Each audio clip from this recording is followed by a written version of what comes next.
Hey guys, welcome back to another video. So આજના વિડિયોની અંદર આપણે શીખવાના છીએ ચેપ્ટર નંબર 8 શ્રેણી અને શ્રેઢી.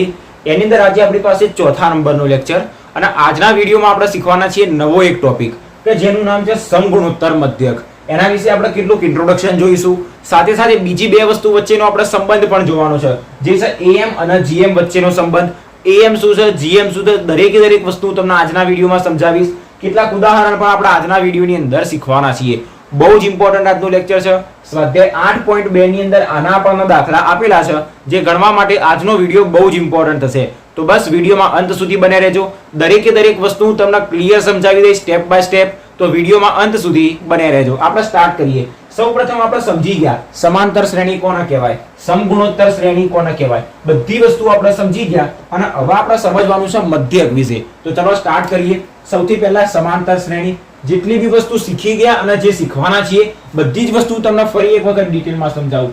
સૌપ્રથમ સમાંતર શ્રેણી આપણી પાસે કોઈ હોય તો સમાંતર શ્રેણી, એક શ્રેણી બોલીએ તો યુગ્મ સંખ્યાઓની શ્રેણી, જેમ કે લખીએ તો 2 4 6 8 આગળ તરફ જઈ રહી છે. ઓકે, આ સમાંતર શ્રેણી થઈ ગઈ. બીજા નંબરની અંદર જોઈએ તો સમગુણોત્તર શ્રેણી, જેને આપણે આના પહેલાના લેક્ચરમાં જ શીખ્યા. સમગુણોત્તર શ્રેણી. તો સમગુણોત્તર શ્રેણી કેવી હોય? 5 10 20 40 80 આગળ તરફ જઈ રહી હોય. દરેકના સમાંતર શ્રેણી અને સમગુણોત્તર શ્રેણી વિશે ખ્યાલ જ હશે. લેક્ચર નંબર 3 ની અંદર આપણે સમગુણોત્તર શ્રેણી વિશે બહુ જ ડિટેલમાં શીખ્યા હતા.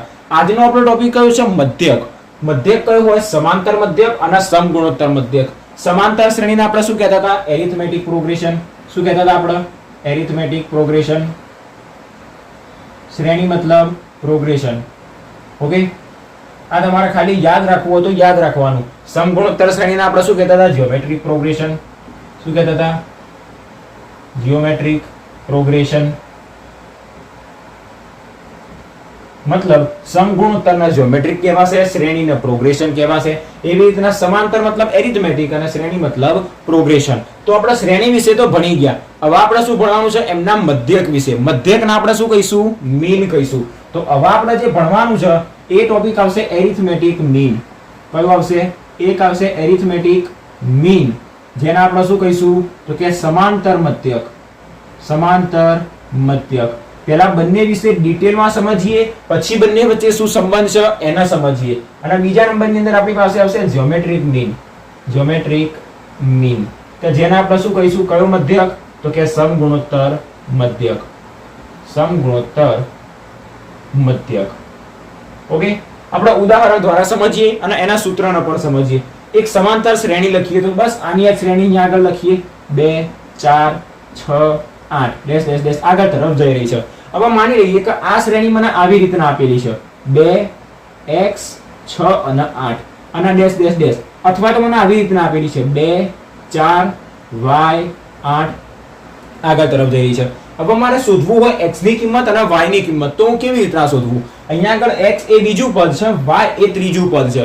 હવે કોઈની ઈચ્છા છે કે મારા x શોધવો છે કે મારા y શોધવો છે, તો એ x અને y ની કિંમત કેવી રીતના શોધવી? હવે દરેકને એટલું તો ખબર છે કે આ જે શ્રેણી આપેલી રહી એ સમાંતર શ્રેણી છે અને સમાંતર શ્રેણી માટે જો વચ્ચેનું પદ આપણે શોધવું હોય, જેને આપણે શું કહીશું? સમાંતર મધ્યક કહીશું. આપણે યાદ કરો 10મા ધોરણની અંદર જ્યારે મધ્યક ભણતા હતા તો મધ્યક શોધવા માટે જ્યારે આપણે પેપરનું સોલ્યુશન કર્યું હતું ત્યારે ઘણા બધા MCQ ને સોલ્વ કર્યા હતા. જે લોકો આપણા વિડીયો જોયા હશે એમને યાદ હશે, ના યાદ હોય એમને યાદ કરાવી દઉં. એની અંદર આપણે શું કરતા હતા? જો મધ્યક શોધવો હોય તો મધ્યક શોધવા માટે આપણે શું કરતા? આપણું સિમ્પલ સૂત્ર શું? જો x ની કિંમત શોધવી હોય તો એના આગળનું પદ અને એના પાછળનું પદ બંનેનો સરવાળો ભાગ્યા 2. એનું શું લઈ લેવાનું? એવરેજ લઈ લેવાનું. હવે જો y ની કિંમત શોધવી હોય તો y બરાબર શું થશે? એનું આગળનું પદ પ્લસ પાછળનું પદ ભાગ્યા 2. આગળનું પદ 4 પ્લસ પાછળનું પદ 8 ભાગ્યા 2. ગણતરી કરો. 8 ભાગ્યા 2 મળશે 4, 8 ને 4 12 ભાગ્યા 2 મળશે આપણને 6. તો જો x ની કિંમત 4 છે, હા, y ની કિંમત 6 છે અહીંયા આગળ, તો કે હા. તો બસ આ કોના માટે વપરાશે? સમાંતર મધ્યક માટે. તો જ્યારે બી આપણને કોઈ એરિથમેટિક મીન આપ્યો હોય જેને શોર્ટમાં AM કહેવાય અને સમાંતર મધ્યક શોધવાનો હોય તો સમાંતર મધ્યક શોધવાનું સિમ્પલ સૂત્ર એરિથમેટિક મીન. એના a ઉપરથી આપણે એનું સૂત્ર શું કહી શકાય? તો કે એના આગળનું પદ પ્લસ એના પાછળનું પદ ભાગ્યા 2. આગળના પદને આપણે x કહીએ, પાછળના પદને આપણે y કહીએ તો ભાગ્યા 2, અથવા તો a બરાબર આગળના પદના a કહીએ, પાછળના પદના b કહીએ એના ભાગ્યા 2. તો આ બે સૂત્ર આવશે આપણી પાસે કોના? તો કે સમાંતર મધ્યક શોધવાના. તો બસ બંને સૂત્રને બ્લોક કરી દો. સમીકરણ નંબર 1 આપવું હોય તો 1 આપી દો. આના ખાનું બનાવીને સમીકરણ તમારા ચોપડાની અંદર લખી દો કે જ્યારે બી સમાંતર મધ્યક શોધવાનો આવે, કોઈ વચ્ચેનું પદ શોધવાનું આવે તો એના માટે શું કરીશું? એના આગળનું પદ અને પાછળનું પદ બંનેનો સરવાળો છેદમાં 2 એનું એવરેજ લઈ લેવાનું. હવે આવીએ આપણે સમગુણોત્તર મધ્યક ઉપર, જેને આપણે જ્યોમેટ્રિક મીન કહીએ છીએ, જેને કહેવાશે GM. આની યાદ શ્રેણીના ઉદાહરણ દ્વારા સમજીએ. 5, 10, 20, 40 અને શ્રેણી આગળ તરફ જઈ રહી છે. હવે મને આવું આપેલું હોય 5, 10 ની જગ્યાએ x આપ્યું હોય, પછી 20, 40, 80 આગળ તરફ જઈ રહ્યો, અથવા તો આવું આપ્યું હોય 5, 10, y, 40 અને શ્રેણી આગળ તરફ જઈ રહી છે. હવે કોઈ કહેશે x અને y ની કિંમત મારે શોધવી હોય તો શું કરવાનું? તો ચલો ચેક કરીએ. પાછળ અને આગળ બંને, આ આગળ ના પાછળ બંનેનો સરવાળો ભાગ્યા 2. 5 ને 20 25 ભાગ્યા 2 12.5. શું આપણને 12.5 મળે છે? ના. શા માટે? કારણ કે આ શ્રેણી એ સમગુણોત્તર શ્રેણી છે અને સમગુણોત્તર શ્રેણી માટે આ પદ શોધવું હોય તો એના માટે સમગુણોત્તર મધ્યકનું સૂત્ર આવે. અહીંયા સમાંતર મધ્યકનું સૂત્ર, આ જે a નું સૂત્ર લખ્યું એ કોનું સૂત્ર? સમાંતર મધ્યકનું સૂત્ર. હવે અહીંયા આગળ સમગુણોત્તર મધ્યકનું સૂત્ર શોધવા માટે શું કરીએ? તો ચલો ચેક કરીએ. આપણે x ની કિંમત શોધવી છે તો x ની કિંમત શોધવા માટે એના આગળનું પદ 5, એના પાછળનું પદ 20 બંનેનો ગુણાકાર અને એના ઉપર વર્ગમૂળ લગાવી દઈએ. તો બરાબર અહીંયા આગળ વર્ગમૂળમાં 20 5 થશે 100. તો બરાબર આપણને જવાબ મળી જશે 10. શું મળ્યો? હા. ફરી એક વખત y માટે ચેક કરીએ. શા માટે બંને ઉદાહરણ લીધા? કારણ કે એક ને એક બે ઉદાહરણ દ્વારા સમજીએ તો વધારે આપણને આઈડિયા આવશે. y શોધવો હોય એના આગળનું પદ, એના પાછળનું પદ બંનેનો ગુણાકાર અને બંનેના ઉપર વર્ગમૂળ. આગળનું પદ 10, પાછળનું પદ 40, બંનેનો ગુણાકાર અને ઉપર વર્ગમૂળ. તો બરાબર વર્ગમૂળમાં 10 ચોક કેટલા થશે? 4, 40 અને આ 0 મતલબ 4 એકા 4 અને 2 0. તો બરાબર 400 નું વર્ગમૂળ 20. શું આપણને y ની જગ્યાએ 20 મળી ગયો? તો હા મળી ગયો. તો ફરી એક વખત હવે સૂત્ર જોઈએ સમગુણોત્તર મધ્યકનું, જેને GM થી દર્શાવાય. તો એનું સૂત્ર G બરાબર શું થશે? તો કે આપણી પાસે જે આગળની સંખ્યા હોય, જે પાછળની સંખ્યા હોય, આગળની સંખ્યાના x કહીએ, પાછળની સંખ્યાના y કહીએ, તો એના માટે સમગુણોત્તર મધ્યક કેટલું થશે? આગળની સંખ્યા ગુણ્યા પાછળની સંખ્યા અને એના ઉપર વર્ગમૂળ. આગળની સંખ્યાના a કહીએ અને પાછળની સંખ્યાના b કહીએ તો g બરાબર શું મળશે? વર્ગમૂળમાં a ગુણ્યા b મતલબ ab. તો આ બે સૂત્રો આપણી પાસે કોના થઈ ગયા? સમગુણોત્તર મધ્યકના. તો બસ સમાંતર મધ્યક અને સમગુણોત્તર મધ્યક, આની અંદર આટલું જ ભણવાનું હતું બંનેના વિશે. અને હવે આપણે જોવાનું છે આ બંને વચ્ચેનો સંબંધ. ફરી એક વખત અત્યાર સુધી જેટલું જોયું એને એકવાર રિવાઇઝ કરી દઈએ. સૌપ્રથમ દરેકને સમાંતર શ્રેણી વિશે ખબર છે. સમાંતર શ્રેણી 2, 4, 6 આ કોની સમાંતર શ્રેણી હતી? યુગ્મ સંખ્યાઓની સમાંતર શ્રેણી. અને આ એક સમગુણોત્તર શ્રેણી હતી. સમગુણોત્તર શ્રેણી મતલબ શું? તો કે પાછળનું પદ ભાગ્યા આગળનું પદ કરીએ તો એમનો સામાન્ય ગુણોત્તર સરખો આવે. 10 ભાગ્યા 5 કરો, 20 ભાગ્યા 10 કરો, 40 ભાગ્યા 20 કરજો. દરેકે દરેકનો ગુણોત્તર કેવો આવશે? સરખો આવશે. r ની કિંમત જેને હવે આના આપણે કહીએ એરિથમેટિક પ્રોગ્રેશન. આના માટેનું મધ્યક જોઈતો હોય તો એના એરિથમેટિક મીન કહેવાશે, જે સમાંતર મધ્યક. એના માટે એની જે આપણે શ્રેણી લીધી, x અને y ની કિંમત શોધવી હતી, તો આપણી પાસે શું આની અંદર એવું તો શું કહીએ જેથી આપણને x અને y ની કિંમત મળે? તો આગળનું પદ અને પાછળનું પદ બંનેનો સરવાળો ભાગ્યા 2 કરીએ તો આપણને જવાબ મળી જતો હતો, જે કહેવાતું હતું એરિથમેટિક મીન મતલબ સમાંતર મધ્યક. પણ એવું ને એવું સમગુણોત્તર મધ્યકમાં થતું નહોતું, કારણ કે બંને શ્રેણી કેવી હતી? અલગ અલગ હતી. આ સમગુણોત્તર શ્રેણી હતી જ્યારે આ સમાંતર શ્રેણી હતી. તો સમગુણોત્તર મધ્યક શોધવો હોય તો એના માટે શું થતું હતું? આગળનું પદ, પાછળનું પદ બંનેનો ગુણાકાર અને એના ઉપર વર્ગમૂળ. તો આ સૂત્ર કોનું હશે આપણી પાસે? સમગુણોત્તર મધ્યકનું. જો જ્યોમેટ્રિક આપણી પાસે મીન શોધવો હોય તો વર્ગમૂળમાં એના આગળનું પદ, પાછળના પદ બંનેનો ગુણાકાર. શેમાં? વર્ગમૂળની અંદર. તો બસ આ થઈ ગયું આપણી પાસે જ્યોમેટ્રિક મીન અને એરિથમેટિક મીન મતલબ સમાંતર મધ્યક અને સમગુણોત્તર મધ્યક. હજી આપણે શીખવાનું છે આ બંને વચ્ચેના સંબંધનું, મતલબ હજી આ બંનેનો સંબંધ લેવાનો અને એના ઉપરથી આપણે એક હજી સૂત્ર મેળવવાનું. તો હવે બંને વચ્ચેનો સંબંધ જોઈએ અને એના પછી આપણે ઉદાહરણના દાખલા ગણવાના સ્ટાર્ટ કરીએ. હવે જોઈએ સમાંતર મધ્યક અને સમગુણોત્તર મધ્યક વચ્ચેનો સંબંધ. ઓકે, ફરી એક વખત નાના ઉદાહરણ દ્વારા સમજીએ અને એની સાથે સાથે સંબંધને આપણે સમજી લઈએ. તો સ્ટાર્ટ કરીએ. સૌપ્રથમ આપણી પાસે સમાંતર મધ્યક, જેને આપણે શું કહેતા હતા? Arithmetic mean. તો એની અંદર આપણને એક શ્રેણી આપેલી છે a, પછી b ની જગ્યાએ a આપેલું છે, સાથે સાથે આપણને b, c અને પદો આગળ તરફ જઈ રહ્યા છે. બીજા નંબરની અંદર સમગુણોત્તર મધ્યક, જેને આપણે શું કહેતા હતા? GM કહેતા હતા, જ્યોમેટ્રિક મીન. એની અંદર આપણને એક શ્રેણી આપી છે a, પછી અહીંયા આગળ a ની જગ્યાએ શું હશે g, કારણ કે જ્યોમેટ્રિક જે શ્રેણી રહી, જે પ્રોગ્રેશન થયું એના કારણે, તો b અને શ્રેણી આગળ તરફ જઈ રહી છે. તો આના માટે આપણે a અને g ની કિંમત શોધવી હોય, જેને આપણે શું કહીએ તો કે સમાંતર મધ્યક અને સમગુણોત્તર મધ્યકનું સૂત્ર. તો આના ઉપરથી આપણને a બરાબર શું મળતું હતું, a મતલબ સમાંતર મધ્યક, જે આપણને મળતો હતો a + b ભાગ્યા 2, જેના આપણે સમીકરણ નંબર 1 આપ્યો હતો. બીજા નંબરની અંદર આપણે કોની કિંમત શોધતા હતા, g ની કિંમત, જેને આપણે શું કહેતા હતા, જ્યોમેટ્રિક મીન મતલબ સમગુણોત્તર મધ્યક. આગળ અને પાછળ બંનેનો ગુણાકાર કોની અંદર, વર્ગમૂળની અંદર. આના સમીકરણ નંબર 2 આપીએ. હવે આ બંને વચ્ચેનો શું શોધવાનો છે, સંબંધ. તો એક કામ કરીએ, સમીકરણ 1 માંથી સમીકરણ 2 ને બાદ કરી દઈએ. તો સમીકરણ 1 માંથી માઈનસ કરીએ સમીકરણ 2 ને. સમીકરણ 1 કયું, તો કે a - g. પહેલા ડાબી બાજુની, પછી જમણી બાજુ. જમણી બાજુ a + b ભાગ્યા 2 માઈનસ g ની કિંમત કેટલી, તો કે વર્ગમૂળમાં ab. એક કામ કરીએ, 2 ને લસા લઈ લઈએ.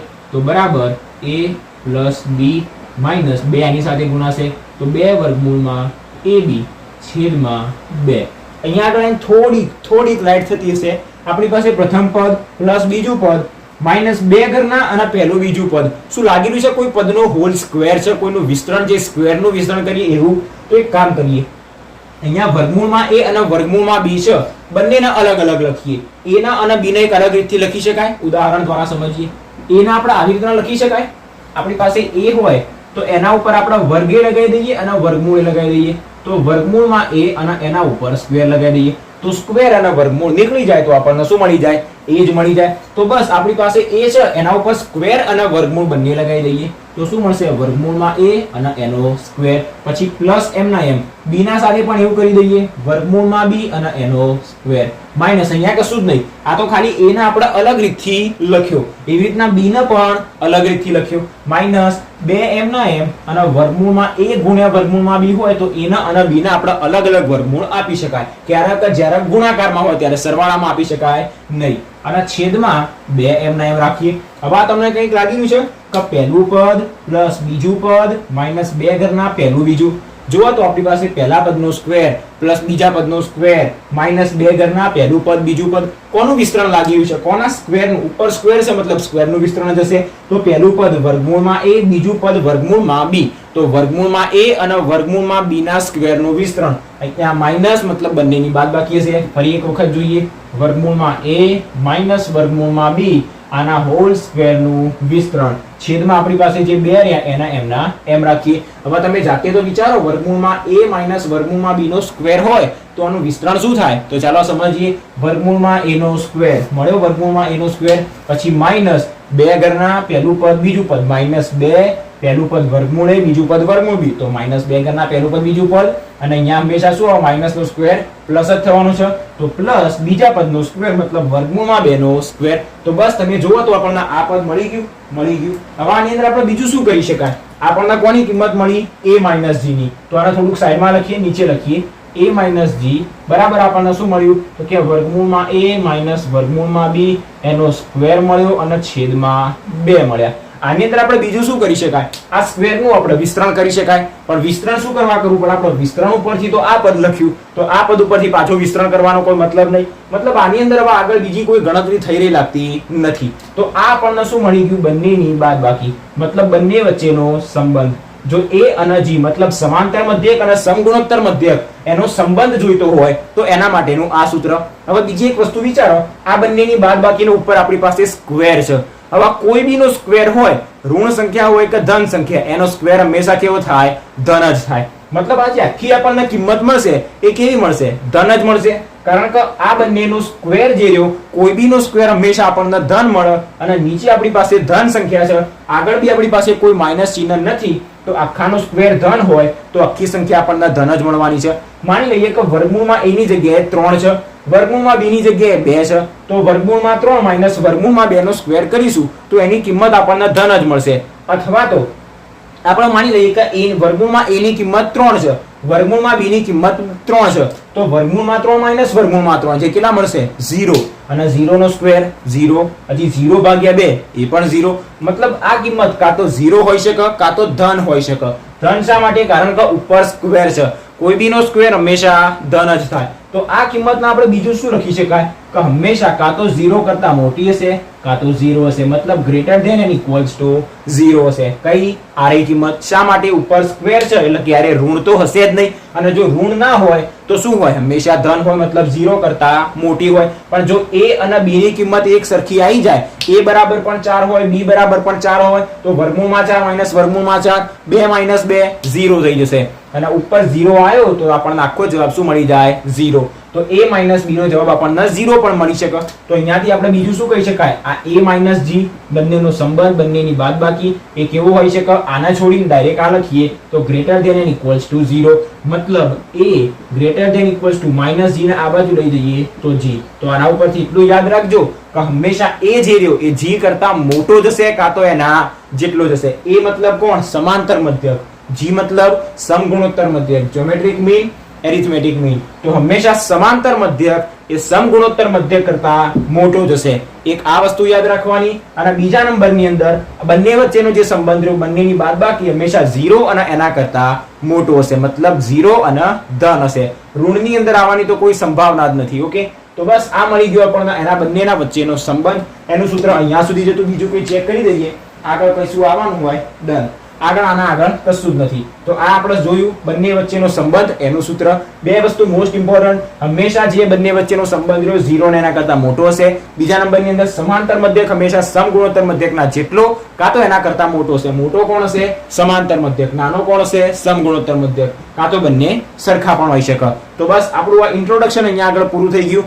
એરિથમેટિક મીન અને જ્યોમેટ્રિક મીન વિશે એ બંને વચ્ચેનો સંબંધ પણ જોઈ લીધો. હવે આપણે સ્ટાર્ટ કરીએ આગળના એક્ઝામ્પલ. આના પહેલાના વિડીયોની અંદર આપણે ઉદાહરણ નંબર 11 સુધી પૂરા કર્યા હતા. આગળનું ઉદાહરણ નંબર 12 આપણી પાસે આવશે તો એને આપણે ગણીએ અને સમજીએ. સો સ્ટાર્ટ કરીએ. ઉદાહરણ નંબર 12 જોઈએ. શું આપણને આપ્યું આની અંદર? સમગુણોત્તર શ્રેણી બને તે રીતે 1 અને 256 ની વચ્ચે 3 સંખ્યાઓ ઉમેરો. શું કહેવામાં આવ્યું છે? આપણે એક શ્રેણી બનાવવાની છે. એવી શ્રેણી બનાવવાની કે જેના દ્વારા 1 અને 256 એની વચ્ચે 3 સંખ્યા ઉમેરવાની. તો 1 અને 256 એની વચ્ચે 3 સંખ્યા, તો આ 3, આ ચોથી અને આ પાંચમી. તો એ પાંચે 5 સંખ્યા જે બને એ કેવી બનવી જોઈએ? સમગુણોત્તર શ્રેણી બનવી જોઈએ. અને એના માટે વચ્ચેની 3 સંખ્યા આપણે મેળવવાની છે. તો સ્ટાર્ટ કરીએ. બહુ સરળ છે. તો સ્ટાર્ટ કરીએ. ધારો કે પહેલા તો આપણે એક સમગુણોત્તર શ્રેણી બનાવી દઈએ. ધારો કે સમગુણોત્તર શ્રેણી જે ના આપેલું હોય એને ધારી દેવાનું અને ધારેલું શોધી દેવાનું. બરાબર. પહેલું પદ કયું આવશે? એ, જેને આપણે a1 પણ કહીએ. પછી a2, a3, a4 અને a5. શા માટે a5 સુધી? તો સમજો પહેલું પદ આપણને 1 આપ્યું છે, વચ્ચેના 3 પદ a2, a3 અને a4 જે આપણે શોધવાના, અને પાંચમું પદ જે આપણને આપ્યું 256. તો 1 અને 256 ની વચ્ચે એવા 3 પદ ઉમેરો કે જેથી આ શ્રેણી બને કેવી બની જાય? સમગુણોત્તર શ્રેણી બની જાય. તો બસ હવે વચ્ચેના જે 3 પદ રહ્યા a2, a3 અને a4 જે આપણે શોધવાના છે. તો કામ સ્ટાર્ટ કરીએ. સૌપ્રથમ અહીં આપણને શું આપવામાં આવ્યું છે? તો તમે જોઈ શકો પહેલું પદ આપણને 1 આપ્યું, મતલબ a બરાબર 1, જેના a1 બરાબર પણ 1 કહી શકાય. તથા આપણને પાંચમું પદ આપેલું છે a5 256. હવે તમે કહો મારે બીજું પદ શોધવું હોય તો શું કરવું પડે? બીજું પદ મતલબ a2.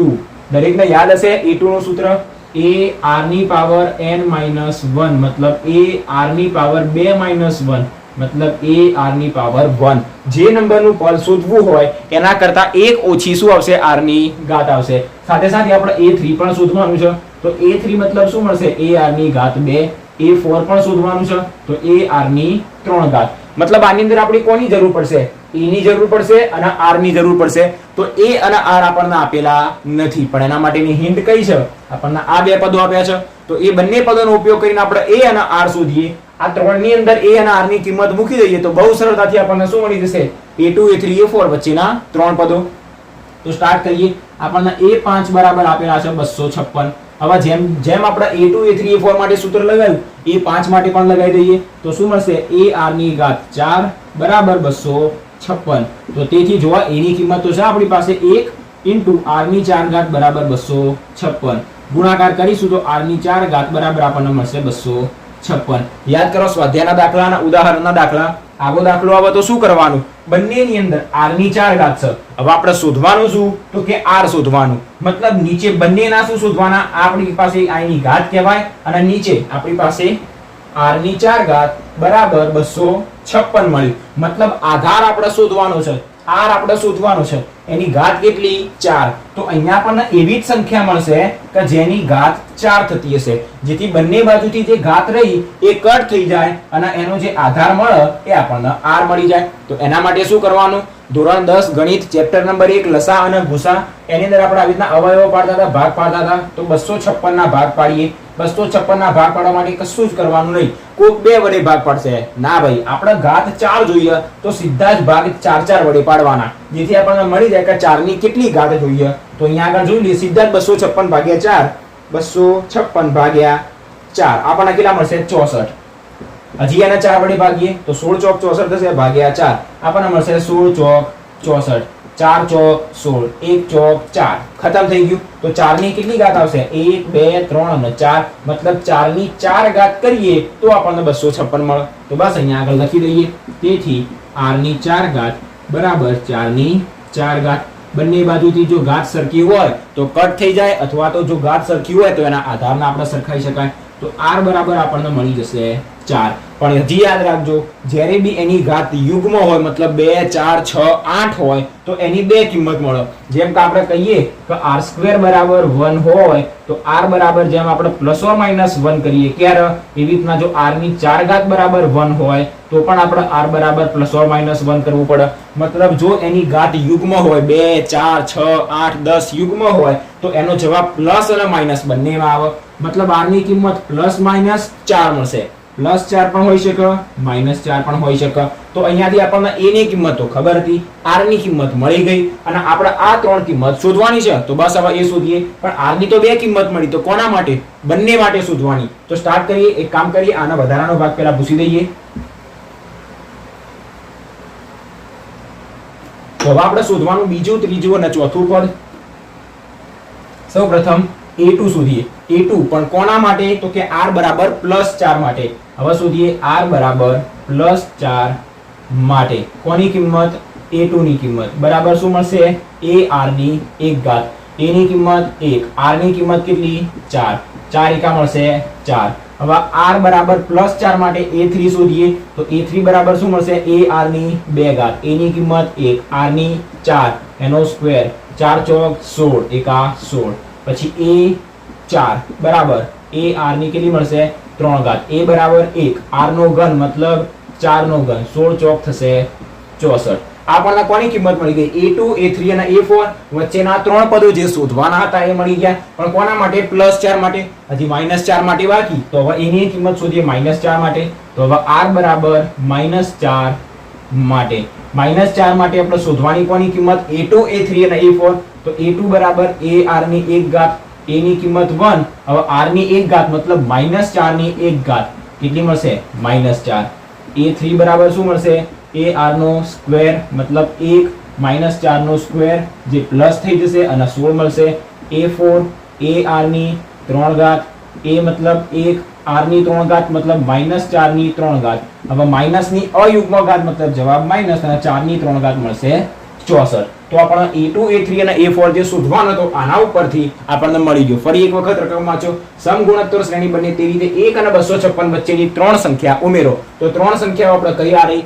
ઉમેરી હતી આ રહી. તો બસ હવે આખી શ્રેણીને ફરીથી લખીને ત્રણ સંખ્યાઓ ઉમેરી દઈએ. તો લખીએ તો હવે આપણો ફાઇનલ જવાબ r બરાબર +4 માટે, અથવા તો ડાયરેક્ટ જ ઓકે આની અંદર લખવાની જરૂર નહીં. આની નીચે જ આના શ્રેણીને આપણે ઉમેરી દઈએ તો આપણને શ્રેણી કઈ બનશે? તો કે 1, a2 ની કિંમત મળી 4, પછી 16, 64 અને પાંચમી કિંમત હતી 256. તો બસ આના ઉપર બ્લોક કરી દઈએ. બીજા નંબરની અંદર આના માટે એની નીચે જ લખીએ 1, પછી -4, 16, -64 અને 256. આજે આપણે એની વચ્ચે ત્રણ પદો મેળવવાના હતા એ આપણને મળી ગયા. બસ ડાયરેક્ટલી ડાબી બાજુ આ ગણતરી કરો, જમણી બાજુ આ ગણતરી કરો, અથવા તો ડાબી બાજુ નીચેની તરફ. તમારે તો આમ ડાયરેક્ટલી સીધું જ લખશો, પેપરમાં લખો તો આ ગણતરી એની નીચે આવી રીતના ગણતરી. તો આ r બરાબર પ્લસ માટે શું ઉમેર્યું આપણે? ત્રણ સંખ્યાઓ. નીચે r બરાબર -4 માટે શું ઉમેરીશું? ત્રણ સંખ્યા. જેથી આપણને શું મળી જશે? એક સમગુણોત્તર શ્રેણી મળી જશે. તો આ દાખલો તમે જેમ આ સાઈડમાં હું ગણું એમ તમારે આખો સીધો ગણવાનો હશે. તો આ પૂરું થઈ ગયું. ઉદાહરણ નંબર 12. આવો નવો ઉદાહરણ નંબર 13 છે, એને પણ બહુ સરળતાથી આપણે શીખી લઈએ. તો હવે જોઈએ ઉદાહરણ નંબર 13. આની અંદર આપણને શું આપવામાં આવ્યું છે કે બે ધન સંખ્યાઓ a અને b આપી છે, એના સમાંતર અને સમગુણોત્તર મધ્યક અનુક્રમે 10 અને 8, મતલબ સમાંતર મધ્યક 10 અને સમગુણોત્તર મધ્યક 8 હોય તો તે સંખ્યાઓ શોધો. તે સંખ્યાઓ મતલબ કઈ સંખ્યાઓ? આ બે ધન સંખ્યાઓ a અને b શોધવાની. બહુ સિમ્પલ દાખલો, આખો દાખલો તમને બહુ સરળતાથી સમજાવી દઉં. તો સ્ટાર્ટ કરીએ. સૌપ્રથમ અહીં આપણને શું આપવામાં આવ્યું છે? અહીં આપણને એવું આપવામાં આવ્યું છે કે બે સંખ્યાઓ છે a અને b. જેમ આપણે આગળ શું જોયું હતું? જ્યોમેટ્રિક મીન અને એરિથમેટિક મીન, જેની અંદર આપણે a બરાબર શું લખતા હતા? a plus b by 2. આ શું હતું આપણી પાસે? સમાંતર મધ્યક. બીજા નંબરની અંદર સમગુણોત્તર મધ્યક, જેને આપણે જ્યોમેટ્રિક મીન g તરીકે દર્શાવતા હતા, એ શું થતું હતું? વર્ગમૂળમાં a ગુણ્યા b. તો જે a અને b રહ્યો, a અને b, બસ એ જ આપણને આપ્યો છે. હવે મેં તમને શું કીધું હતું કે જે બી આની કિંમત હશે એ ગ્રેટર ધેન ઇક્વલ્સ ટુ 0, મતલબ 0 કાં તો ધન હશે. તો બસ આપણને કહી દીધું છે કે બે સંખ્યાઓ કેવી હશે? ધન. અને એની અંદર શું કહેવામાં આવ્યું છે? તો જોવા a અને g બંનેની સંખ્યા આપણને a અને b આપી છે, તો એ જ સંખ્યાઓ આપણે શોધવાની છે. આનો જ ઉપયોગ કરવાનો છે. તો a અને b ના સમાંતર મધ્યક આપણને આપેલા. સમાંતર મધ્યક મતલબ a બરાબર a plus b by 2, અને સમગુણોત્તર મધ્યક જેને આપણે શું કહીએ? 10 અને 8, જે કહેવાશે a ગુણ્યા b. તો સ્ટાર્ટ કરીએ. અહીં આપણને સમાંતર મધ્યક આપ્યું છે, મતલબ a બરાબર આપણને આપી દીધો છે 10, સાથે સાથે એનો સમગુણોત્તર મધ્યક આપ્યો 8, મતલબ g બરાબર આપી દીધો છે 8. તો a અને b ની કિંમત શોધીએ. તો સ્ટાર્ટ કરીએ. પહેલાના માટે a બરાબર 10 આપ્યો. હવે a મતલબ શું? તો સૂત્ર જો a plus b by 2, a અને b. જો અહીંયા x અને y આપ્યું હોય તો x plus y by 2. બે સંખ્યા a અને b આપી તો a plus b by 2. તો તેથી a plus b by 2 બરાબર શું મળશે? 10. તો તેથી a plus b બરાબર શું મળશે? 10 દુ 20. આના આપણે આપી દઈએ સમીકરણ નંબર 1.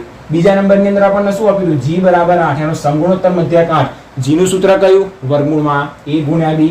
તો g ની નીચે એનું સૂત્ર મૂકીએ, વર્ગમૂળમાં a ગુણ્યા b. એના બરાબર આપણને 8 આપ્યું છે.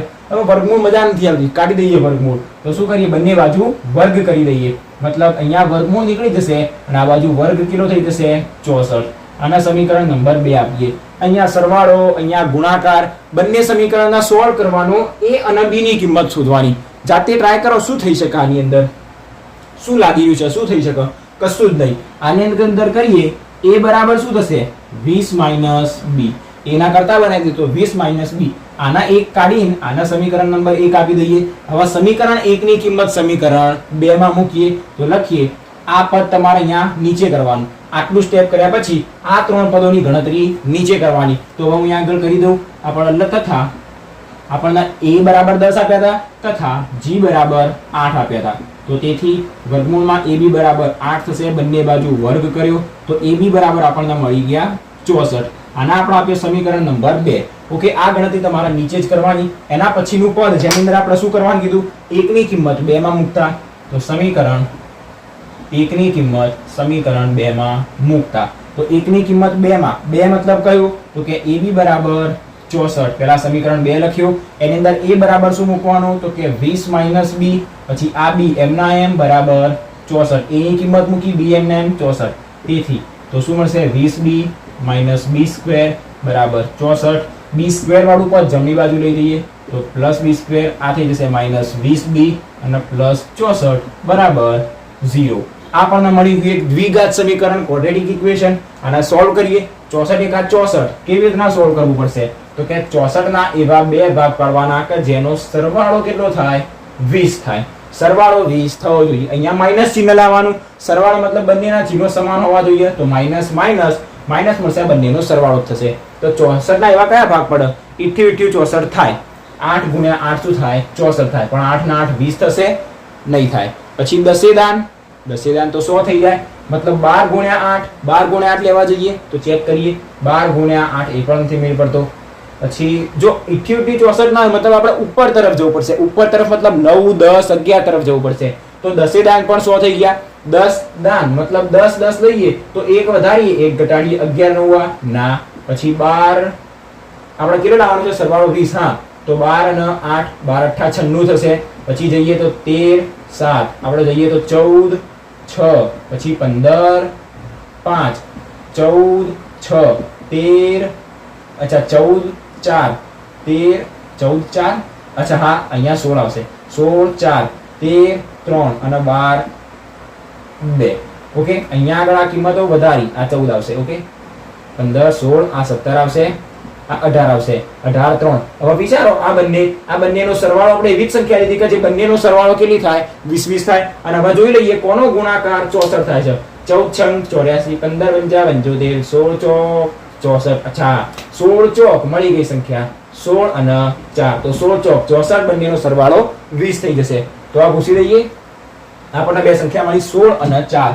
તો તેથી b² - 16b - 4b + 64 બરાબર 0. ઓકે, સરવાળો કરવાનો તો બંનેના ચિહ્નો સમાન જોઈએ. બંનેના ચિહ્નો પ્લસ રાખીએ તો અહીંયા પ્લસ આવે, પણ માઇનસ આપી દીધું એટલે માઇનસ લખી દીધું.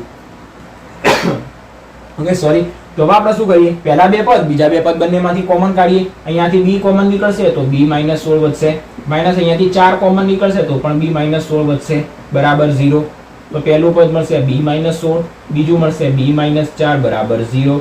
તો તેથી આપણને પહેલી કિંમત મળશે b બરાબર 16 અને બીજી કિંમત આપણને કઈ મળી ગઈ b બરાબર 4. આ તો બંને કિંમત ધન મળી. એક જોઈ દીધી, એમાં પણ બે મળી ગઈ. જો ઋણ મળી હોત તો આપણે કહી શકાત, કારણ કે આપણે બંને ધન સંખ્યાઓ હોય a અને b, તો b બંને કેવા હોત ધન જ હોવા જોઈએ, તો આપણને ધન જ મળી ગઈ. એક ઋણ મળી હોત તો આપણે કહી દો કે ઋણ સંખ્યા અહીંયા આગળ ચાલે નહીં, કારણ કે આપણને ધન સંખ્યા કહેવામાં આવી છે. પણ આ તો બંને ધન મળી તો કોઈ વાંધો નહીં. આપણને b ની બે કિંમત મળી તો a ની પણ બે કિંમત મળશે.